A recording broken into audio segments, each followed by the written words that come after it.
कि अगर कोर्ट भी कोई एक्ट पास करेगी उसके बाद एक छूट सरकार को होनी चाहिए कि ये सरकार को वायबल है कि नहीं है।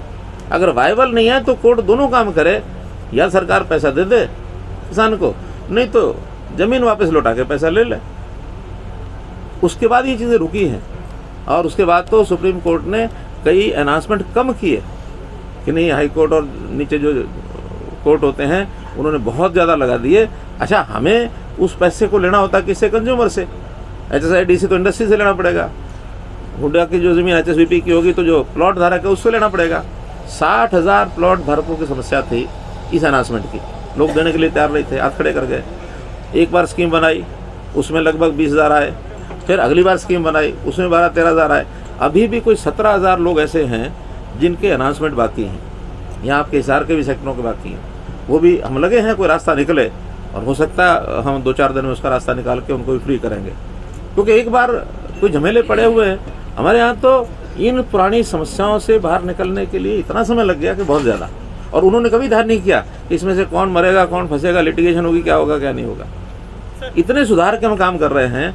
सुधार का जब काम किया जाता है उस समय, सुधार का जब काम किया जाता है, कोई भी नया काम होता है उस समय बहुत आसान तरीका होता है कि इसमें घोटाला हो गया।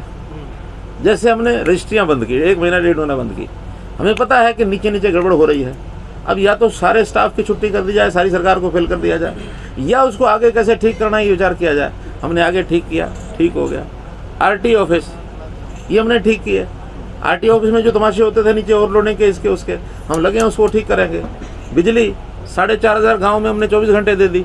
इसी प्रकार मंडियाँ, इन मंडियों में क्या तमाशे होते रहे हैं आपको भी पता, हमको भी पता, तो उनको ठीक करने के लिए नए इनिशिएटिव हम ले रहे हैं। और उसमें मिलें भी हैं, उसमें आड़ती भी हैं, उसमें किसान भी है, उसमें ट्रांसपोर्ट की एजेंसियाँ भी हैं, मार्केटिंग बोर्ड भी है। तो सब लोगों के अंदर कहाँ क्या चल रहा है इसको ठीक करना हमारा काम है।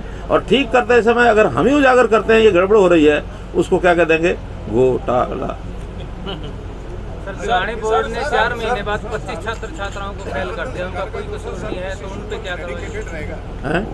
गठबंधन सरकार का जो दूसरा साल शुरू होने जा रहा है, किस इशू पर डेडिकेटेड रहेगा डेवलपमेंट के? जितने विषय आज बताए हैं उन्हीं को सबको आगे बढ़ाएंगे, जितने बाकी बचे हुए एक करके आगे लेंगे, और जितना कांग्रेस हमको गालियां देती रहेगी हमको अच्छा लगेगा। सर, ये परिवहन प्राधिकरण में हरियाणा का सपना कब देखें? हाँ जी, प्रदूषण मुक्त हरियाणा का सपना सर कब तक पूरा होगा? ऐसा भी है, हरियाणा की सीमाओं से जुड़ा हुआ विषय नहीं है।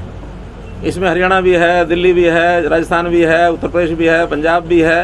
ये एक ज्वाइंट एफर्ट है, और इस ज्वाइंट एफर्ट में सब चीज़ें कर रहे हैं, सब लोग चिंतित हैं।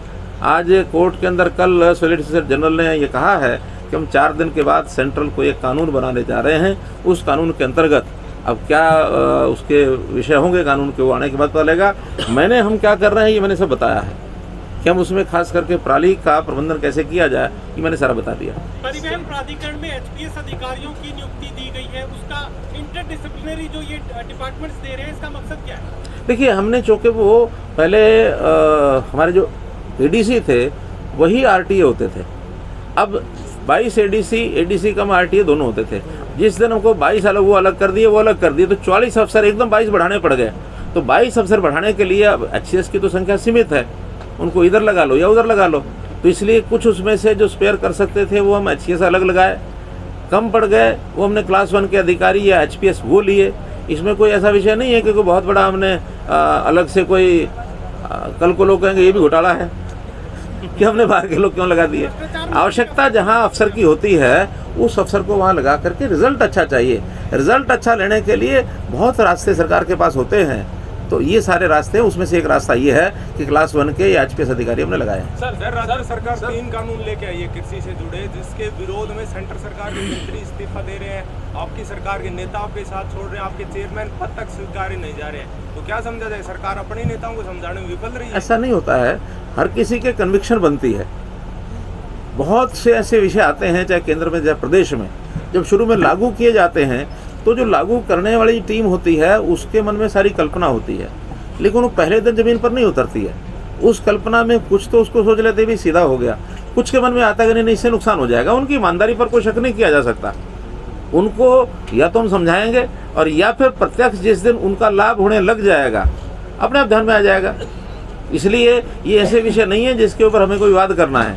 अगर वास्तव में किसी को लगता है कि इसका लाभ नहीं है, हम बैठेंगे, बात करेंगे। और आज जैसे मैंने बताया, हमारी 1 महीने की, बल्कि अब 20-22 दिन हो गए प्रोक्योरमेंट के, चाहे उसमें MSP है वो पूरी मिल रही है, चाहे उसमें मंडियां हैं वो ठीक से काम कर रही हैं। मंडियों में तो बल्कि हमने 3% की जो HRDF और मार्केट फीस है वो कम कर दी है, 4 की बजाय 1 ही कर दी है। जितनी सुविधाएं, और अब जब कभी कोई प्राइवेट आएगा, वो खरीदने लगेगा, उस समय क्या स्थिति आएगी उस समय ध्यान में आएगा। अभी 1 दुकान थी किसान के लिए बेचने के लिए, अब 2 दुकानें हो गई। किसान को छूट दी है ना, और हमने अपनी दुकान में कह दिया कि हम MSP कम नहीं करेंगे, हम मंडी बंद नहीं करेंगे, सिस्टम यही चलता रहेगा। अगर तुम्हें बाहर कहीं ज़्यादा पैसा मिलता है तो उसको छूट देंगे। पहले वो बाहर नहीं बेच सकता था, पहले मंडी से बाहर कोई किसान बेच नहीं सकता था। बाहर भी बेचेगा तो उसको मार्केट फीस लगती थी, उसको HRDF का पैसा लगता था। अब बाहर ही HRDF और मार्केट फीस तो लगेगी नहीं। उसी में से हमारे आड़ती भाइयों ने कहा कि अगर हम 4% रखेंगे तो फिर अंदर आएगा कोई नहीं। इसी में से हमने 1% कर दिया कि इस डर से तो कोई बाहर ना जाए, 1% दे देंगे, सब हमें पता है। और बाहर कोई जाएगा, ज़्यादा पैसा देगा तो हमको क्या अच्छी बात है, किसान को ज़्यादा पैसा मिला, हमको भी ये झंझट नहीं करने पड़े। गोदाम बनाओ, पैसा खर्च करो, इकट्ठा करो। स्टॉक लिमिट हटाने के बाद से आलू प्याज भी 100 के करीब पहुंच गए हैं, उसको कैसे काबू करोगे? देखिए, आलू और प्याज कोई स्टॉक के कारण से बढ़े ऐसा नहीं है। ये ऐसी सब्जियां जो होती हैं, ये पेरिशेबल आइटम जो होती हैं, ये कभी डिमांड ज़्यादा, कभी इसकी प्रोडक्शन ज़्यादा, उसके ऊपर डिपेंड करता है। यही प्याज और यही टमाटर सड़कों पर भी लोग फेंकते थे, 2 रुपये किलो, 1 रुपये किलो, 3 रुपये किलो। तो ये पेरिशेबल आइटम जो होती है ना, ये उस आइटम की डिमांड और सप्लाई पर निर्भर करता है। क्या पहले प्याज नहीं बढ़े? क्या पहले बढ़े थे ना? सर, फरीदाबाद का जो इंसिडेंट है, 21 साल की लड़की को कॉलेज से जाते हुए गोली मार दी गई, और पानीपत में एसिड अटैक हुआ है, इसके ऊपर लॉ एंड ऑर्डर को इम्प्रूव करना और क्या इन्वेस्टिगेशन? अपराधी को पूरा सजा मिलेगी। अपराधी बल्कि पकड़ लिया गया है, बल्लभगढ़ वाला, और कोई अपराधी को इस प्रकार से बख्शा नहीं जाएगा। अपराध होने से पहले के विषय कई बार नहीं फोर्सी किए जा सकते। अपराध होने के कितना जल्दी बाद पुलिस ने उसको इन्वेस्टिगेट करके उसको पकड़ लिया, यही पुलिस का काम होता है। सर, 1 साल पूरा हुआ है। हाँ। और ये आप जो PC कर रहे हैं सर, पिछली जो सरकार थी 4 साल पूरा होने पर मैंने सवाल किया था आपको किस लिए हरियाणा जाने का आने वाले वक्त में, आपने बोला था सुशासन के लिए जाने का और एक अच्छा जो खर्ची पर्ची बंद हो गई जो आप तो हो रहा ना वो जी। अब ये जो दूसरा टर्म है आपके लिए जो है क्या चुनौती है? गठबंधन में सरकार है और एक बेहतर हरियाणा बनाए, खुशहाल हरियाणा, इसके लिए सर क्या करना चाहिए? हमारे सामने कोई चुनौती नहीं है। सरलता से हम अपनी सरकार चला रहे हैं। स्थायी गठबंधन है, स्थायी सरकार है, एकजुट होकर कर रहे हैं। और काम करने के लिए अभी किए बहुत है हमने, लेकिन करने के लिए अभी सामने बहुत कुछ है। तो जितने काम चल रहे हैं उनको सबको चलाएंगे। जैसे मैंने बताया, एक बहुत बड़ा प्रोजेक्ट हमारा परिवार पहचान पत्र वाला, ये भी पूरा नहीं हुआ है, ये पूरा होगा।